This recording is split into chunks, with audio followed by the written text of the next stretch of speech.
Bienvenidos, amigos míos, a este último capítulo de la primera temporada que tiene que ver con el cambio de era.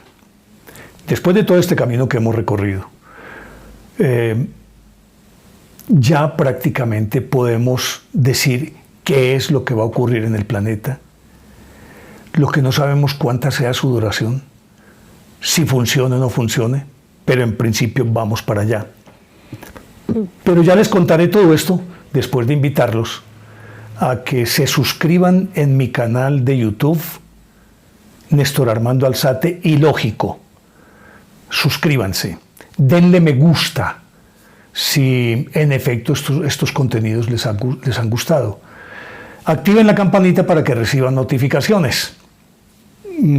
Los invito también para que formen parte de mi fanpage Néstor Armando Alzate 2021, Néstor Armando Alzate TV 2021, y visiten mis podcasts en Spotify. Allá aparecemos como Ilógico. Si bien recuerdan, en el capítulo anterior hablaba de que va a desaparecer la moneda tal cual la conocemos. De hecho, ya asomó lo que va a ser el sistema monetario del futuro que es ya, que ya está funcionando. Recordarán que les hablaba de que desaparecerá el papel moneda. Obviamente, cuando hablo de papel moneda también incluyo, lo digo de manera genérica, para incluir las monedas, o sea, las fracciones con las que nos devuelven. Las tarjetas que están en boga, tarjetas de crédito y débito, que quieren metérnoslas por nariz, oídos y orejas por todas partes, también van a desaparecer. Se va a imponer el Bitcoin, esa moneda virtual que nos va a permitir, sin necesidad de cambiar, cuando llega uno a otro país que tiene que cambiar, o antes de llegar allá tiene que comprar euros o dólares para poder llegar a esos otros países, porque la moneda del país de uno no sirve absolutamente para nada. Eso ya no va a existir, porque el Bitcoin tendrá el mismo valor en cualquier parte del planeta. Eso va a reducir la relación entre las monedas que existen en los países, que aumentan o decrecen su valor. Hoy el dólar amanece, por decir algo, a 4.000 pesos y mañana en 3.900. Todo eso va a desaparecer, esa fluctuación tiene que desaparecer, porque va a ser el Bitcoin uniforme para todo el planeta. Y usted va a poder comprar con su Bitcoin desde aquí, como ya ocurre también con una tarjeta, obvio. Cualquier cosa en China puede comprarla con una tarjeta desde aquí. De hecho, es lo que con estas grandes empresas encargadas de ese mercadeo se puede hacer. Porque, entre otras cosas, esas grandes empresas, y estoy hablando de Amazon, estoy hablando de Mercado Libre, estoy hablando de todas esas empresas que se especializan en venderte productos que no producen, que son solamente intermediarios. Por eso te dicen que te lo entregamos en 20 días, porque es que lo tienen que traer de China, no sé si en avión o en barco, y tiene que pasar por unos filtros y nos llega a nosotros, y aquí nosotros no tenemos que pagar ni aduana ni nada de nada, porque nos lo llevan a la puerta de la casa. Ellos se encargan de todo, pero no te producen nada. Ellos básicamente trabajan lo que aquí en donde yo vivo, en Antioquia, se llamaba trabajar con la plata del mister. Y lo explico así en 30 segundos. La plata del mister era que, como esta era una montaña tan cerrada sobre sí misma y tan lejana del mar y de otros sitios desde los que se podían transportar a Europa, mar básicamente, obvio, porque no existía nada más, estoy hablando del siglo XIX, principios del XX. Entonces, ellos tenían emisarios o pedían productos, por ejemplo, particularmente a Inglaterra. Inglaterra les mandaba los productos, mientras venían los productos, hasta que habían transcurrido 8 meses. Llegaban los productos, los de aquí empezaban a vender esos productos, los vendían, y luego mandaban la plata, que se demoraba otros tantos meses. Es decir, que entre el pedido, la llegada y la devolución del dinero habían transcurrido 2 años. O sea, que aquí se trabajaba con los productos sin haberlos pagados, con lo que los productos dejaban de ganancia, o luego de vender los productos se pagaba. O sea que aquí no había ninguna inversión. Y así ocurre con esas transnacionales que forman parte de todo este sistema, de este nuevo sistema. Nuevo sistema que además se caracteriza por otras cosas muy comunes, que tal vez no las vemos porque se vuelven paisaje. Miren, por ejemplo, la proliferación de tribunales, tribunales conciliadores de justicia y organismos culturales de escala mundial que tienen, por ejemplo, la ONU, la UNESCO, por ejemplo, que maneja todo lo que es la cultura, el arte, la historia, los patrimonios, la FAO que se encarga de toda la alimentación, la ACNUR que se encarga de todos los refugiados. Es decir, ya hay organismos especializados de escala mundial que hacen el trabajo que tendrían que hacer los países. Ya ni siquiera en esos los países se meten, sino que son ellos. Ni qué decir de los organismos de inteligencia. Si bien es cierto, no renuncian a ese privilegio ni Estados Unidos con su CIA, FBI, DEA, ni Inglaterra con su Scotland Yard, ni Francia con, ¿cómo es que se llaman? La Sûreté, ni Israel con la Mossad. No renuncian a eso. Pero en la práctica son lo mismo, intercambian la información que necesitan, ni qué decir Interpol que persigue a cualquiera en cualquier lugar del planeta. O sea, todo el sistema de justicia ya básicamente es universal, lo que significa además que se unifican todas las leyes que existen en el planeta para que al tener un lenguaje común, al tener unos códigos comunes, se pueda administrar en cualquier parte.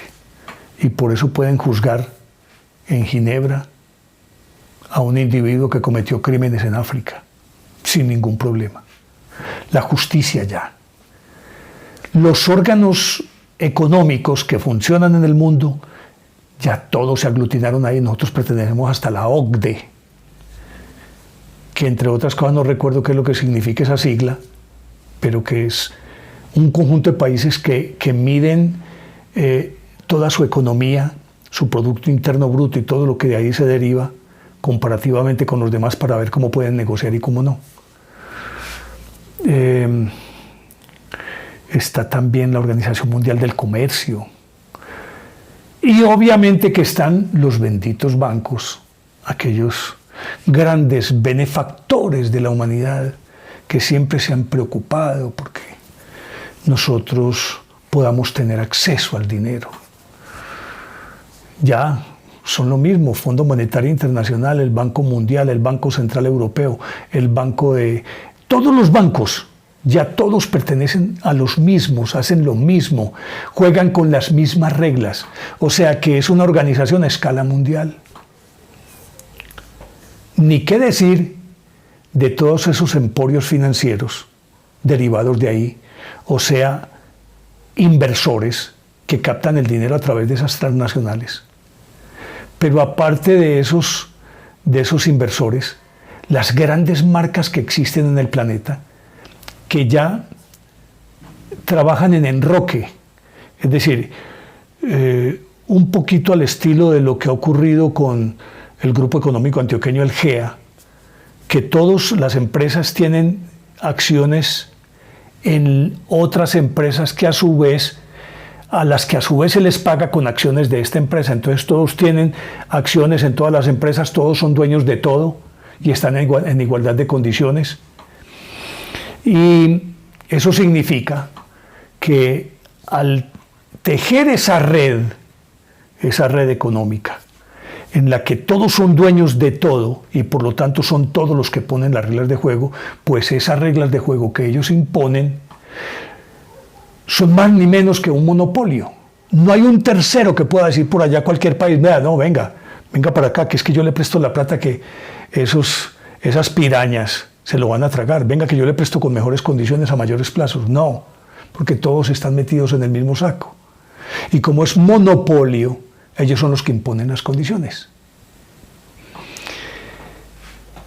Ven en las películas, por ejemplo, que la policía de Francia, la de Italia, la de España, que yo recuerde, y varios de los países europeos tienen un uniforme que es casi que genérico para todos, que ya llegó a Colombia. Entonces ya en Colombia tenemos los uniformes ajedrezados, los carros con esos cuadritos ajedrezados también. Y si usted ve a un policía de hoy aquí, que todavía pues no toda la policía, porque son ciento y tantos de miles, como 180.000 o 140 o 180.000 hombres, algo así. No recuerdo bien la cifra y para el efecto pues tampoco tiene como mucha relevancia. Para uniformarlos a todos se van a demorar un tiempo, obvio. Pero ya usted ve todos los oficiales superiores que aparecen con su gorra, con ese distintivo de cuadritos ajedrezados. Vaya y mire un general italiano y lo ve lo mismo, un español lo ve lo mismo.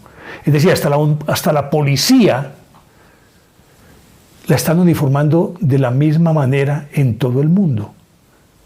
Y uno diría, pero bueno, siguen siendo policías, cuerpos de policía independientes. Cada vez hay más ayuda, respaldo, preparación, capacitación de todas esas policías del mundo, porque se está caminando hacia que haya un cuerpo policial planetario. Y si eso es así, díganme qué puede suceder con la OTAN. Que la OTAN es el ejército más grande del mundo, el más avanzado tecnológicamente, al que están adscritos todos los países de la Unión Europea, Estados Unidos y otros países que no pertenecen a esa órbita, pero que igual están ahí, porque es que la OTAN va a ser la fuerza militar única del planeta. Y entre militares yo creo que es mucho más fácil organizar, porque al final de cuentas, esos cuerpos que tienen una institucionalidad muy rígida, con unas reglas muy determinadas, reglas que entre otras cosas son similares en todos esos cuerpos militares del planeta. Todos se cuadran, como dicen los militares, de la misma manera, saludan de la misma manera, tienen el mismo trato, los grados son lo mismo. Por lo tanto, es cuestión de tener comandantes, como por ejemplo sucede en nuestro país, que el comandante de la primera división, de la segunda división, de la tercera división, lo mismo podría ser.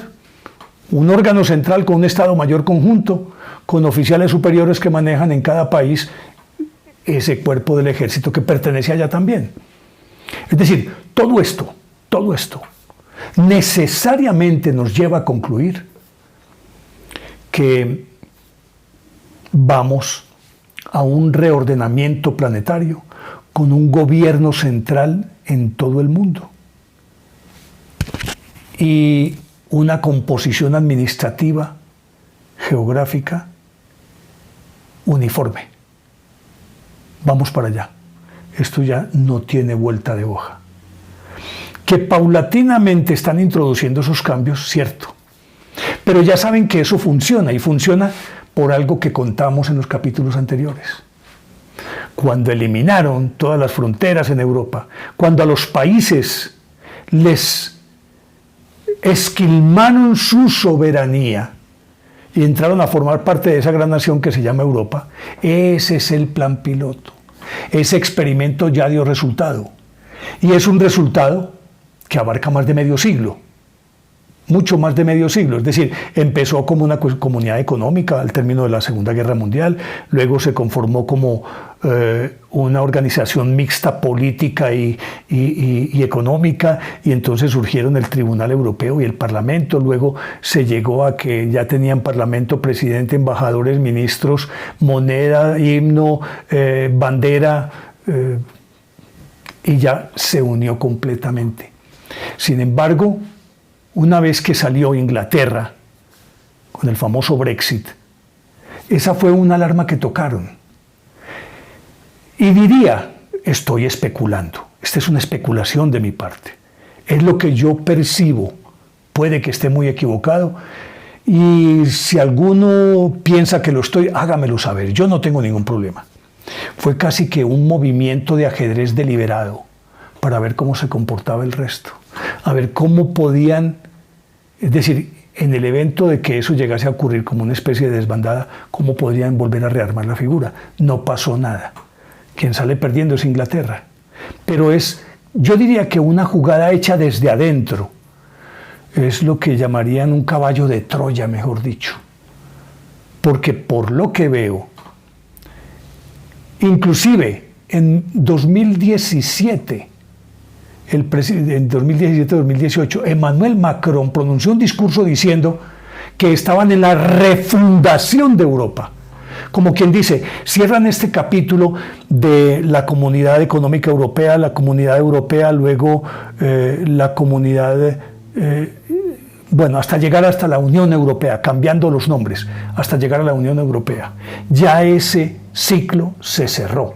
Vieron que funciona, vieron que es viable, vieron que tiene además beneficios y ventajas para las élites dominantes. Luego, ¿por qué no pueden ponerlo en práctica en todo el planeta? Que nos separan océanos vastísimos, sí, pero los océanos ya se brincan en 2-3 horas, con estos aviones supersónicos, con todo esto que tenemos.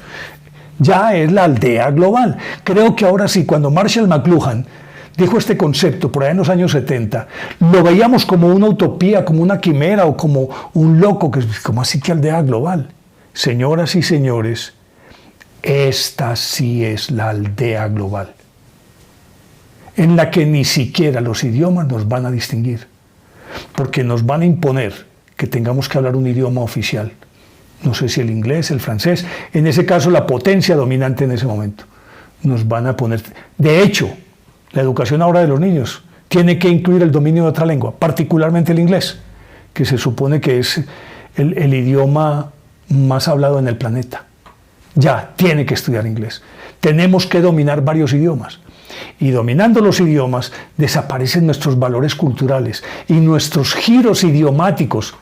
Ya no vamos a poder decir joder, como dicen los españoles, que eso no lo va a entender nadie.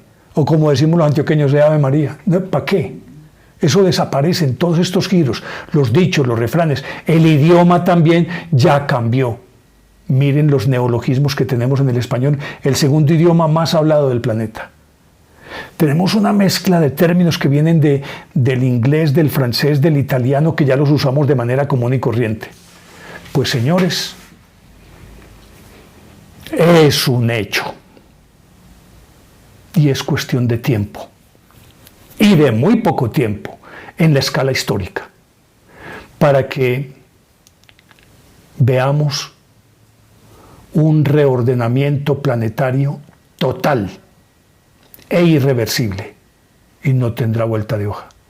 Y lo peor de todo es que no podemos protestar porque vamos a estar vigilados por todas partes, desde todos los ángulos, con todos los satélites en nuestro cuerpo, con los celulares. No vamos a poder escapar de este 1984.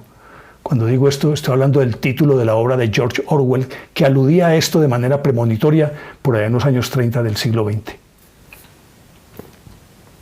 Este es el cambio de era. Todo eso que les he contado es ni más ni menos que el advenimiento de una nueva era que a partir de hoy o a partir de esta época será completamente diferente, aún en las relaciones interpersonales, en todo lo que suceda, porque el moño de todo esto lo puso la pandemia. Adiós relación interpersonal, de abrazo, de beso, de compartir espacios, porque aunque nos habiliten para ello, en nuestra psiquis ya quedó instalada que no podemos hacer eso, porque en cualquier momento puede sobrevenir otra.